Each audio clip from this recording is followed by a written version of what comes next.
Vamos a comenzar la exposición en aras del tiempo. El tema que me han encomendado es el manejo de la hemorragia en la gestante durante el embarazo.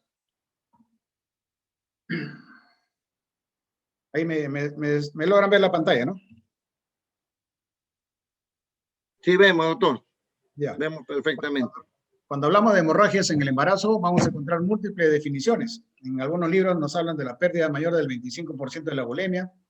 Otros hablan del mayor del 50% en las primeras 3 horas, descenso del hematocrito más de 10 puntos, pérdida de 150 mililitros por minuto en 20 minutos, descenso de la hemoglobina en 4 gramos, pero actualmente la definición que más se está manejando por ser más práctica y más útil y más rápida es la siguiente: en la pérdida de cualquier cantidad de sangre que cause signo de inestabilidad hemodinámica de la paciente, independientemente del volumen del Ya, hematocrito. nosotros hemos corregido todito y lo hemos enviado al delegado. Sin esta estimación va a ser va a estar entonces independientemente de estos factores, ¿no? Es una definición, es una definición que está presente ya en la FLASOC, reconocida en la FLASOC desde el año 2018. La idea es tener un reconocimiento rápido de los casos de hemorragia materna y que puede ser un factor importante para salvar la vida de estas pacientes. La hemorragia en las gestantes puede ser de diferentes grados: leve, cuando hay menos del 20%, hasta severo, más del 40% del volumen sanguíneo de pérdida. Los síntomas y síntomas van a estar relacionados a esta pérdida. Al inicio solamente puede haber diaforesis, frialdad en extremidades, ansiedad, ¿no? Y hasta que finalmente puede haber hasta agitación, confusión, inestabilidad hemodinámica marcada, inclusive ya shock severo y muerte. Eso es lo que nunca debemos de llegar. Este cuadro es ya conocido.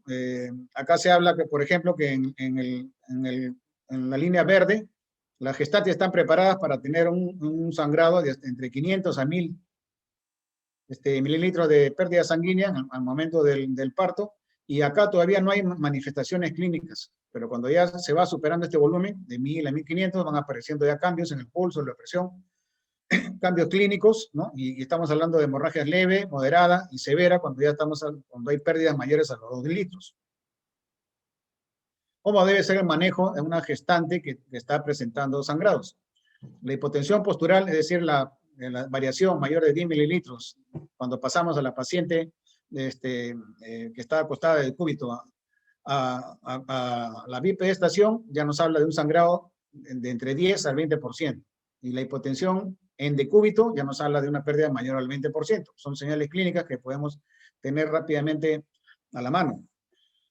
Si sospechamos o vemos la pérdida sanguínea, tenemos que colocar 1 o 2 vías de calibre 18. Sería lo recomendable.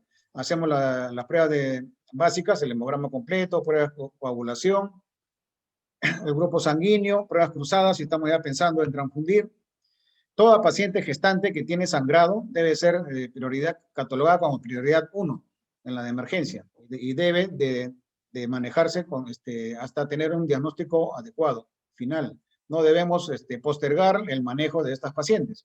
No debemos subvalorar el sangrado de cualquier gestante. Se debe entonces evaluar correctamente la cantidad y el ritmo de pérdida sanguínea. Los sangrados en gestantes pueden ser catastróficos, porque en algunos son sangrados que no son evidentes, no vemos la pérdida sanguínea externa. Podemos tener sangrados que pueden estar escondidos en un hemoperitoneo, por ejemplo, una rotura uterina o un embarazo ectópico, o un hematoma intrauterino, en el caso del DPP. En estos casos no vemos sangrado externo, pero la paciente sí va a tener manifestaciones de cambios hemodinámicos. La hemoglobina y el hematocrito son unos pobres indicadores precoces. Al inicio no vamos a poder valorar el grado de sangrado solamente con estos exámenes. La evaluación clínica va a ser fundamental. Por lo tanto, está indicado hacer lo que vamos a hablar ahora, lo que es el índice de shock obstétrico, que es la relación entre el pulso y la presión sistólica de la paciente.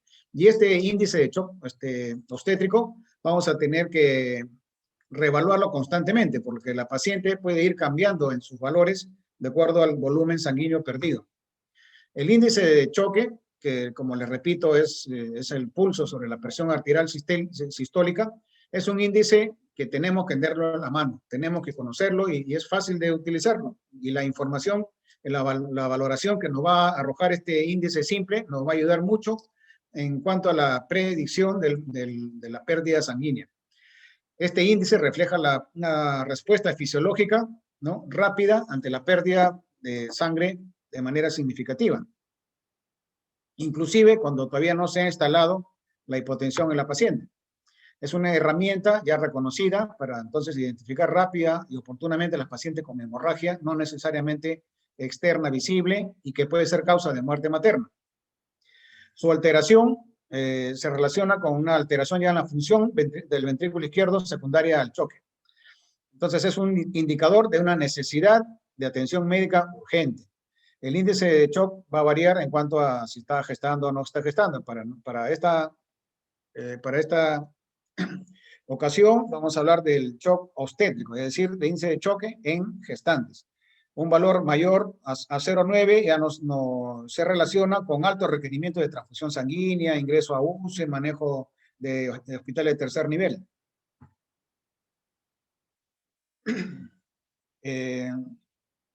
Es un índice que se está utilizando recién en los últimos años. Antes no se utilizaba, pero ya se ha visto que es muy valioso porque nos da una apreciación temprana, precoz del problema hemodinámico que puede tener la paciente y nos valora los requerimientos y predice el riesgo de muerte de la paciente. Entonces los valores en obstetricia tienen que ser entre 0,7 a 0,9. Cuando supera el valor de 0,9, tenemos que activar el código rojo. Más adelante vamos a verla en otra exposición, ya todo el aparataje que tenemos que montar cuando hay índice de shock más de 0,9. Inclusive se habla cuando este índice ya es marcado en más de 1,3, debemos comenzar las transfusiones aún sin tener pruebas cruzadas. Vayamos entonces allá al manejo de las gestantes en cuanto a diferenciarlas, ¿no? Primero, antes de las 20 semanas, en lo que es el grupo del aborto, y tenemos que diferenciar la gestante controlada y no controlada. Si tenemos una gestante menos de 20 semanas que está con hemorragia y ha tenido control prenatal, entonces estamos hablando de una gestación intrauterina, salvo que además de su embarazo intrauterino sea portadora de un embarazo heterotópico, que es muy raro. Pero generalmente una paciente controlada con hemorragia tenemos que primero definir cuál es el origen del sangrado. El origen por vía vaginal puede deberse a lesiones en la vagina, puede ser lesiones en las paredes vaginales, puede ser el origen del sangrado en el cuello mismo, por una ectopia, una herida, una cervicitis en el cuello uterino, o puede venir el sangrado por dentro ya del canal cervical, o sea, es decir, el origen está en la cavidad uterina. Estamos entre una amenaza de aborto, un aborto en curso, un aborto incompleto, eso lo vamos a definir de acuerdo a los hallazgos del cuello, si está abierto, si está cerrado, y vamos a necesitar de la ecografía intravaginal para ver la presencia de latidos, el saco, etc. Pero tenemos que primero determinar cuál es el origen del sangrado. Si se trata de patología de aborto, ya recordemos la definición, en la interrupción del embarazo antes de las 22 semanas o cuando el producto pesa menos de 500 gramos. Este aborto puede ser espontáneo o inducido en condiciones seguras o inseguras. Los abortos espontáneos ocurren hasta en el 15 a 20% de todas las gestaciones. Para el manejo del aborto tenemos dos alternativas. El manejo médico, cuya eficacia es muy variable. Hay reportes que hablan del 13% de eficacia y otros que hablan del 96%. Esto va a depender del tamaño del saco y del tiempo de embarazo, del tipo de embarazo. Los mayores éxitos para el manejo médico del aborto se relacionan a los abortos incompletos y cuando se utilizan dosis altas de misoprostol por vía vaginal. Cuando se utilizan en caso de aborto diferido, inclusive se pueden utilizar mayores dosis. Se habla que la alternativa del manejo médico disminuye el riesgo de las EPIs, ¿no? Porque no se hace la aspiración o el legrado. Pero tenemos que hacer un seguimiento correcto a la paciente, porque muchas veces el tratamiento médico con solo misoprostol no asegura la evacuación total de la cavidad. Por el otro lado, tenemos la evacuación ya que se puede hacer mediante la aspiración manual endouterina o con el legrado. En estos casos, siempre hay que estar pendientes si hubiera sospecha de infección. Cuando hay un aborto infectado, es importante siempre instalar los antibióticos por lo menos 12 horas antes de pasar a la paciente al legrado. Igualmente, se recomienda el uso de prostaglandina para preparar el cuello, ¿no? Y para disminuir el sangrado al momento de la evacuación. En el caso de la amenaza de aborto, es decir, cuando todavía hay vitalidad en el producto, el tratamiento puede ser expectante, la hospitalización va a depender del caso, del tiempo de embarazo, de las condiciones de la paciente para hacer reposo en casa, etcétera. Y eso queda a criterio médico. En algunos casos sí vamos a tener que hospitalizar cuando tiene una patología intercurrente, es una paciente anémica, de repente necesita transfusión, es un embarazo ya del pasado, el primer trimestre, con el útero grande, la posibilidad de hemorragia son mayores, etcétera, mejor lo hospitalizamos. ¿Qué pasa con la gestante no controlada? Estamos en la gestación de menos de 20 semanas. Si es una gestante no controlada, tenemos que sí estar seguros de qué tipo de gestación está, ante qué tipo de gestación estamos. ¿Se trata de un embarazo ectópico o no? Esa es la primera pregunta que nos tenemos que hacer. Tenemos que hacer una buena evaluación de la orientación en cuanto a los factores de riesgo, el tiempo de embarazo, vamos con el examen físico vamos a determinar el tamaño del útero, la ecografía nos va a ayudar para ver la vitalidad o no de ese embarazo. Le pedimos también, si hay dudas en cuanto al tiempo de embarazo o al diagnóstico de embarazo, el HCG en sangre sería lo ideal. Siempre que tenemos pacientes RH negativos, no olvidarnos de utilizar la gamma globulina anti-D para evitar problemas a futuro con las siguientes gestaciones. Una de las patologías, entonces, que se pueden presentar en estas pacientes es el embarazo ectópico. El embarazo ectópico es el embarazo que ocurre, cuya implantación ocurre fuera de la cavidad endometrial. Estamos hablando de embarazos que ocurren sobre todo en la trompa, pero también puede estar en el cuello uterino, en el cuerno, en la cicatriz de una cesárea generalmente, en el ovario, inclusive embarazo ectópico abdominal. Muy rara vez, como le decía, ocurren los embarazos múltiples heterotópicos, en los cuales de manera simultánea hay un saco gestacional dentro de la cavidad uterina correctamente implantado, pero en simultáneo hay otro saco que está implantado por fuera de la cavidad uterina. La frecuencia del embarazo ectópico va en aumento, está reportada entre 1 en 150, 1 en 300, en el hospital está 1 cada 200 nacimientos, y se ve que en las últimas décadas va en aumento también el aumento de la tasa de EPI y la gestación in vitro. Para hacer el diagnóstico del embarazo ectópico, tengo que hacer una buena historia clínica, ver antecedentes de EPIs, uso de progestágenos, antecedentes de ectópicos previos, cirugía previa, uso de DIU, endometriosis, adherencias, FIP. Todas estas preguntas tienen que estar presentes cuando estoy sospechando de un embarazo ectópico. Para hacer el diagnóstico, yo encuentro que la paciente, después de unos pocos días de retraso, lo típico, presenta un sangrado que no es el que ella esperaba para su menstruación. Al examen puede encontrar dolor a la movilidad del cervix que me indica patología en los anexos. En algunos casos puedo palpar la tumoración, pero no necesariamente voy a palpar una tumoración en el embarazo ectópico. A veces la masa es muy pequeña o por el dolor me impide, el dolor que presenta la paciente me impide hacer el tacto. ¿Cómo hago el diagnóstico certero cuando tengo un valor de HCG en sangre mayor de 2000 y a la ecografía transvaginal no encuentro la presencia del saco gestacional en la cavidad uterina? Esa comparación es lo que me va a decir. ¿Por qué? Porque los sacos gestacionales se presentan cuando ya tenemos un valor a mayor de 2000 en sangre. La ecografía de por sí puede darnos información muy variable. No siempre vamos a encontrar el embarazo fuera del saco gestacional con el embrión y con el latido fuera de la cavidad uterina. A veces solamente encontramos plastrón, líquido libre, una masa heterogénea, etc. Para el manejo del embarazo ectópico, estamos sospechando de un cuadro de hemorragia, colocamos la vía, aseguramos el oxígeno, hacemos nuestro índice de shock para ver el volumen de sangrado. Recordemos que acá estamos hablando de hemorragia interna.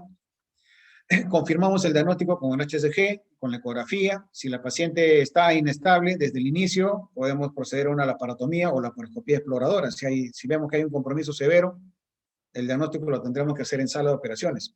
Si no, podemos evaluar y decidir con tranquilidad. Si está estable la paciente, decidimos si en qué momento entramos a sala de operaciones. Siempre el consentimiento informado.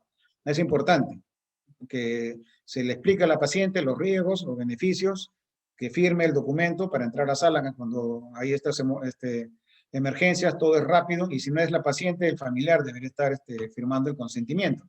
Para el manejo del embarazo ectópico tenemos la posibilidad de laparoscopía, que puede ser conservadora o radical cuando decidimos sacar la trompa comprometida, o laparotomía. La laparotomía puede indicarse cuando hay inestabilidad hemodinámica, cuando hay inexperiencia en el manejo de la laparoscopía, o cuando hay antecedentes sobre la laparoscopía misma. Al iniciar nos encontramos una gran desadherencia que nos impide llegar a la zona sangrante.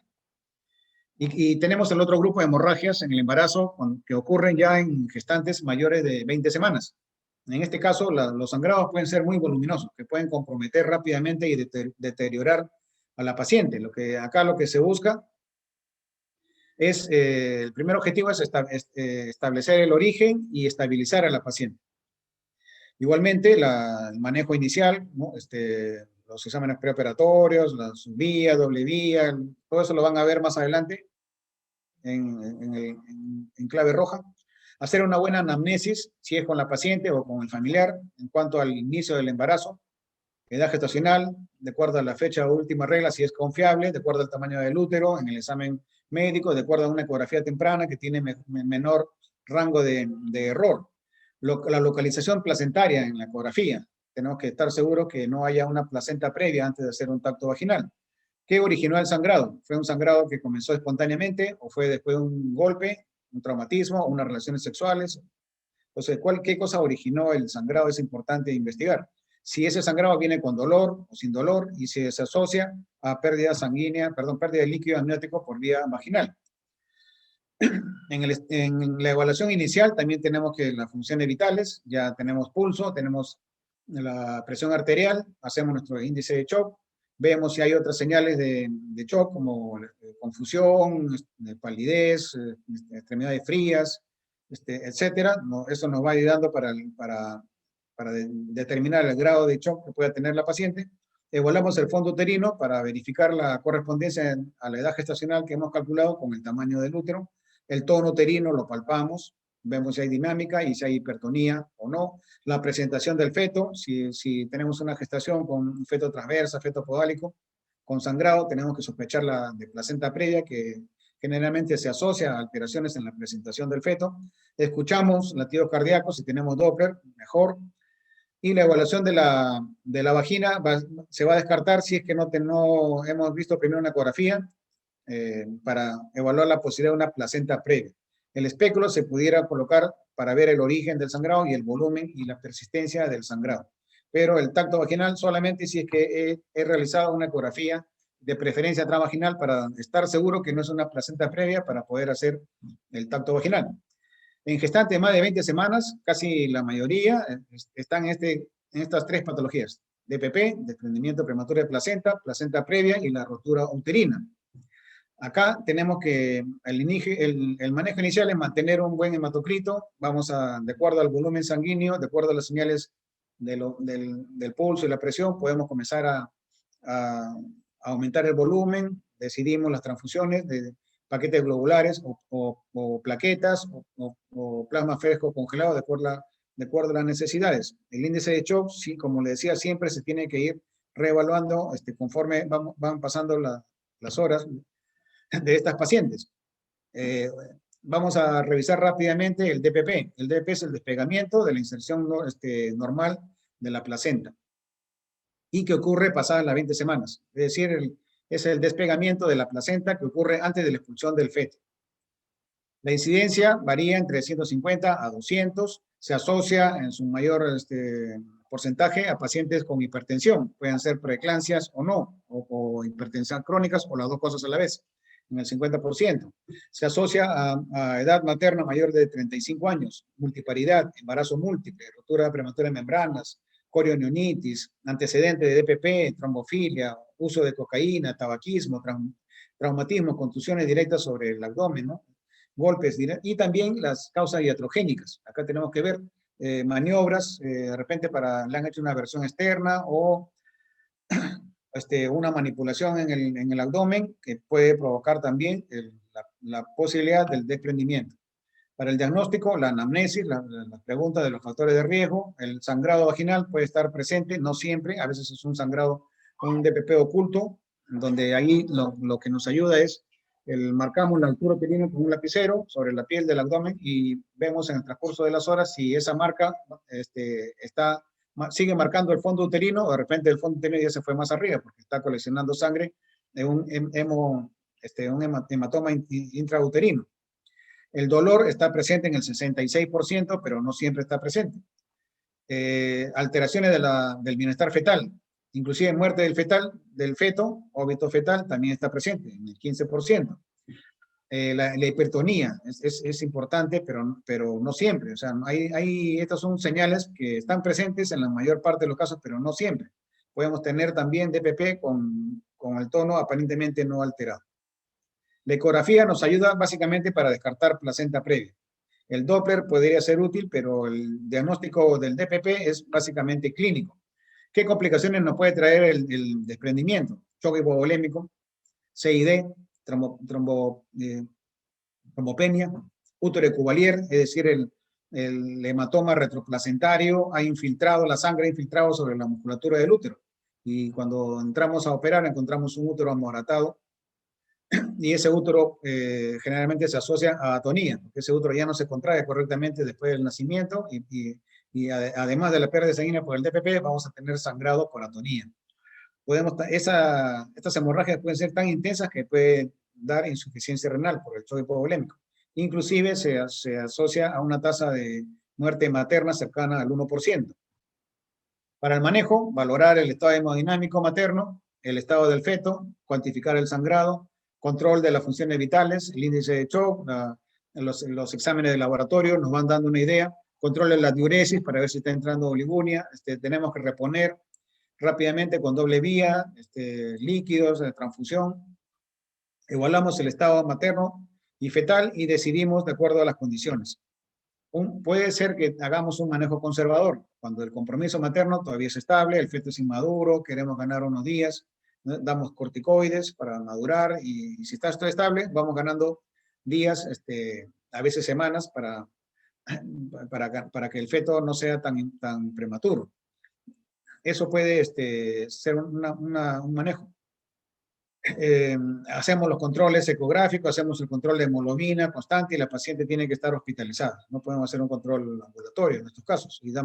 Y si lo hacemos es porque es un feto prematuro y la mamá estable y el feto estable. Porque si tenemos que hay casos de compromiso fetal, feto en sufrimiento fetal agudo, si la mamá ya está en shock, ahí ya el manejo tiene que ser activo, es decir, interrumpir el embarazo. Si hay óbito fetal y la mamá todavía está estable, siempre tenemos que tener presente que los óbitos se asocian a desprendimientos del 50 o más por ciento de los casos. En este caso, acá tenemos que vigilar el estado materno. Y si el feto es maduro, ya simplemente tenemos que terminar el embarazo. Terminar el embarazo no necesariamente va a ser cesárea, pudiera ser un parto vaginal. Cuando el estado materno es bueno, las contracciones uterinas no son tetánicas, no hay hipertonía, el sangrado no es tan excesivo, se pudiera intentar mantener el parto vaginal y aún, sobre todo, si el feto está muerto y la mamá está estable y arrancó su parto, pudiéramos intentar parto vaginal. Estas son medidas que se utilizan ya para hacer el manejo del parto vaginal cuando hay DPP. Otra patología importante que nos da sangrado en la segunda mitad del embarazo es la placenta previa, ¿no? La placenta que se inserta en la zona baja del útero, en el segmento, y que puede comprometer en mayor o menor grado el orificio cervical interno. Tenemos la placenta previa tipo 1, que es lateral o baja, la marginal, que está sobre el borde del óseo, la parcial, que ocluye parcialmente una cara del segmento, o la total, donde la placenta va de un segmento a otro, va tapando totalmente la placenta.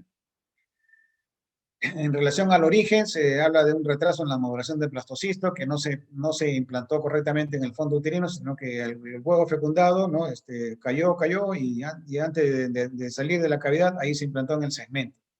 Hay relación en cuanto al número de cesáreas para pensar en la frecuencia que puede darnos esta patología de la placenta previa. Está relacionado también antecedentes de cicatriz uterina por legrados. Se asocia a mujeres mayores de 35 años, tabaquismo, raza negra, etcétera, ¿no? Son en relación a la parte genérica. Doctor Ramírez, un minuto falta ahí. Ya. La placenta previa típicamente nos va a dar sangrado escaso, generalmente sin dolor. La tercera parte, ante las 30 semanas, un tercio de las pacientes entre las 30 y 35 y el otro tercio al final del embarazo en el último mes. El volumen sanguíneo puede ser variable. Siempre el diagnóstico lo vamos a hacer con la ecografía, se puede hacer ecografía transvaginal, vigilar el bienestar fetal y el tacto vaginal siempre estará contraindicado. El manejo conservador en gestantes pretérmino. Y si es a término, terminaremos el embarazo. Si es muy pretérmino y está estable, inclusive pudiera hacer el seguimiento ambulatorio, dependerá del caso, si está cerca del hospital, si podemos posibilidad de mantener un control adecuado con la paciente. La otra patología es la rotura uterina, que está presente, que puede dar una mortalidad del 1 al 5% en el perinatal, y está presente en el 12 al 35% de estos casos. Los riesgos de mortalidad materna están entre 0,5 a 10%. La rotura uterina se da por antecedentes de cesárea previa, parto vaginal traumático, hipertermia uterina, hiperestimulación con oxitocina, el uso de prostaglandina, sobre todo en cesárea anterior. Y tenemos que diferenciar el cuadro del útero cicatrizal, que tiene cicatriz, o el útero que no tiene cicatriz, ¿no? La amenaza de rotura uterina, las señales que nos van diciendo que está por romperse el uterino, la hiperdinamia, alteraciones en la frecuencia cardíaca fetal, en el registro cardiotopográfico, y cuando ocurre rotura, ya es un dolor intenso, empuñalada, se cesan las contracciones, aparecen las señales de sangrado interno, ¿no? Se altera el pulso, la presión, etc. Y inclusive se pueden palpar ya partes fetales debajo de la piel, en el abdomen, ¿no? Ya salió de la cavidad uterina. La prevención está en relación al uso correcto de la oxitocina, cuando hacemos unas inducciones. Vigilamos bien la sospecha de la desproporción cefalopélvica. No dar chance vaginal a pacientes con cesárea previa que no han tenido una buena evaluación. No usar misoprostol en cesáreas anteriores. No hacer la maniobra de cristal, la presión en el fondo uterino, en los partos vaginales. Y todas las maniobras que pueden provocar la rotura uterina. Ante la amenaza de la rotura uterina, cesar las contracciones con tocolíticos y terminar por cesárea. Y cuando ya hay una rotura, la laparotomía, extracción del feto, que tiene que ser inmediata. El feto, en general, se considera que en 8 minutos ya no vamos a poder salvar al feto y nada más en 30 minutos tenemos que entrar a hacer la operación lo más rápido posible. Por eso es importante hacer el diagnóstico temprano antes de que ocurra la rotura. Y la reparación puede ser histerectomía como alternativa o reparación solamente de la zona lacerada a través de una histerografía. Creo que ya estoy en el tiempo.